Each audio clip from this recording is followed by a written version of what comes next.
There is a person in your life who takes up more room in your head than they have earned. A colleague, an in-law, someone whose voice you can imitate perfectly because you have replayed it so often. You argue with them in the shower. You summarize their faults to people who have never met them. And when a friend shrugs and says, "They seem fine to me," you feel something close to betrayal. Now, notice the arithmetic. Their offense is small. Your response is not. That gap has a name, and it is not their name. This video is about the mechanism that produces the gap.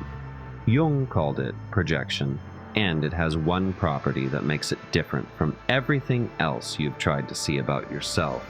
It cannot be seen while it is happening. It can only be caught by its effects. Start where projection starts, with the shadow. To become an acceptable person, you gave things up. Not by decision, by 1,000 small transactions. Some part of you was met with silence or punishment, and it learned to stay out of sight. The disowned material does not dissolve. It keeps its energy. An energy with no outlet is a problem the psyche has to solve. Because charged material demands an object, so it solves the problem in a way that is elegant and ruthless at once. It moves the material out of you and into your experience of other people. This is projection, and the word is almost too gentle. It is not something you do. It is something that happens to your seeing. By the time your impression of another person reaches you, the exiled material has already been woven into it. The weaving happens below awareness. In the same place, perception itself is assembled. That is why sincerity is no defense. You are not lying about the person who infuriates you. You are perceiving them accurately, plus something extra, and the extra does not announce itself. Jung put it plainly. Projections change the world into the replica of one's own unknown face. Here is the claim this video has to earn. The intensity of your reaction is information about its source. When a reaction is proportionate, its cause is mostly in front of you. When it is disproportionate, the surplus is coming from somewhere, and the only other place available is you. Disproportion is the signature of projection, not the trait you see in the other person. That trait may be perfectly real. The surplus is what tells you a second story is running. And here is the difficult half of the claim. You cannot catch projection by introspection, because it does not present as a thought about the person. It presents as the person. A thought can be doubted. What looks like plain seeing cannot. So the question becomes practical. If the distortion is invisible from the inside, where does it show? It shows in its effects, in the size of the reaction, in the pattern of who provokes it, in what the reaction quietly does for you. The rest of this video reads those three effects in order. Begin with the size of the reaction, because that is where the charge shows itself. The charge is old. Somewhere early, a trait of yours turned out to be expensive. Anger. In a house where one person's anger was already too much. Wanting to be seen. In a family that treated attention as vanity. Neediness, where self-sufficiency was the price of respect. The trait was not removed. Nothing in the psyche is removed. It was exiled, and it took its energy with it. Years later, a stranger performs that same trait in front of you, openly and without apology. And you do not respond to their act. You respond to the whole buried history of yours. Every time you wanted the same thing and refused yourself. Every time you paid for it. They are doing for free what cost you a childhood. Some of what you call contempt is grief about that. Some of it is envy. That is why the reaction is out of scale. It was never size to them. It was size to you. Second, the pattern of who provokes it. Projection is not hallucination. It does not land on random targets. It needs a hook. The colleague you cannot stand really does promote himself. The friend who grates on you really is careless with other people's time. The hook is real, and that is exactly what makes projection so convincing. There is always evidence. You can build the case, and the case will be true. What the case cannot explain is the voltage. Other people see the same behavior and register it as a flaw among flaws. You register it as a verdict on their whole character. Watch that difference closely, because it is the nearest thing this mechanism has to an instrument reading. The distance between the room's reaction and your reaction is a measurement. It measures your contribution. Third, the function. A projection is not a malfunction. It is doing work. As long as the trait lives in the other person, it does not live in you. Your contempt for their arrogance is, among other things, a daily proof of your own humility. The louder the contempt, the safer the proof. That is why the irritating person is strangely necessary. Notice how you return to them. Notice how a certain kind of complaining feels almost nourishing. An enemy who carries your shadow is load-bearing, and the psyche does not abandon load-bearing structures just because they are irrational. It would be convenient if that were the whole picture.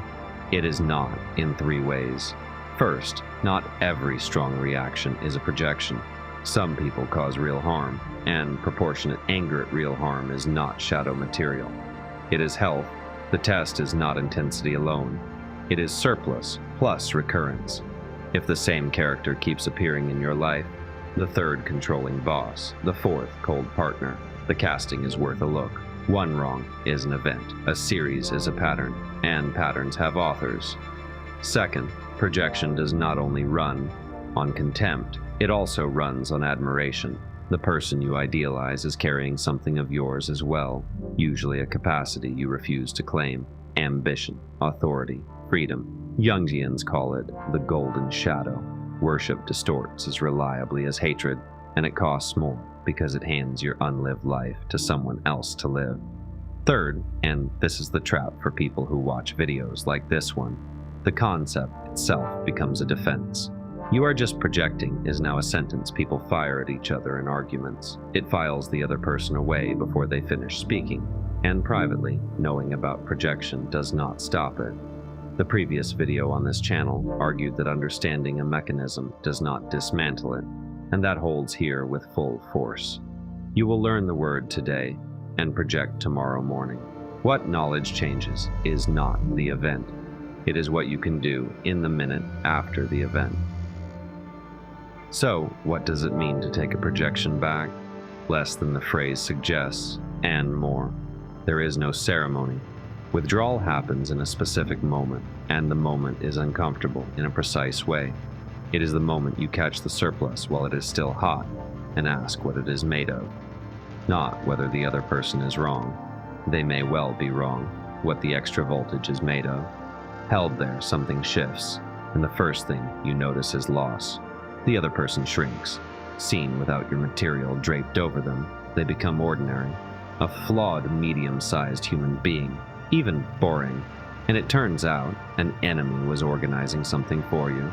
They gave your unusable energy somewhere to go. Losing them is a real loss, which is one reason people defend their irritations so fiercely. Then the second thing arrives. What you draped over them comes back, and now it has your name on it. The ambition is yours to feel. The anger is yours to answer for. The neediness is yours to live with in daylight. This is heavier than blaming, and it is also the first position from which anything can change. In the Jungian account, a person who withdraws projections gains substance. The world holds fewer villains, and you weigh more. That weight is not punishment, it is material. It is the difference between a life spent editing other people and a life with enough gravity to move. So, return to the person you argue with in the shower. Nothing about them needs to change for the argument to end. That is the strangest part of the mechanism, and the most useful. They were never the author of the reaction. They were the screen it played on. The next time the heat rises out of scale, try the one question this mechanism cannot fully survive. How much of this is actually about them? Answer with a fraction, honestly. Whatever is left over is yours, and it is not an accusation. It is a map. The people who irritate you most are, without knowing it, the most precise instruments you own. They point at the exact rooms in yourself you have not entered. You can keep using them as targets, or you can start reading them as instruments. That choice, made again and again, is most of the work. If you want to take this further than a video can, there is a companion guide called The Mirror. It is a PDF with 7 questions. You fill in the form at shadowempath.com, and the PDF arrives in your email. One of the 7 asks about the person who gets under your skin. Then it asks where you learn that you are not allowed to be that. That is this video, turned into a question you have to answer yourself. It is the place where the shadow sits closest to the surface. The form takes a minute, the questions take longer, and they are supposed to.